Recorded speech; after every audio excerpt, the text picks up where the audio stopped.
Klimaksa giden bir kadın nelere dikkat etmelidir? İlk önce bildiğimiz kimi klimakterik dönemde metabolizma yavaşlayır ve bu kadınlar çok çeki almağa dikkat etmelidirler.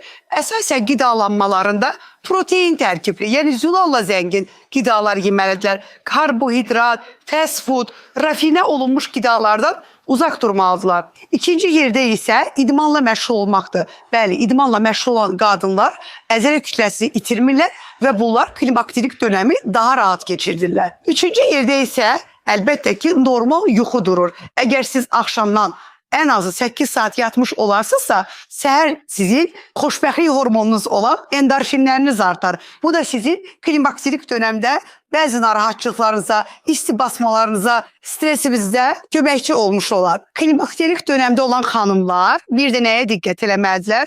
Organizmada bazı çatışmayan vitaminlere.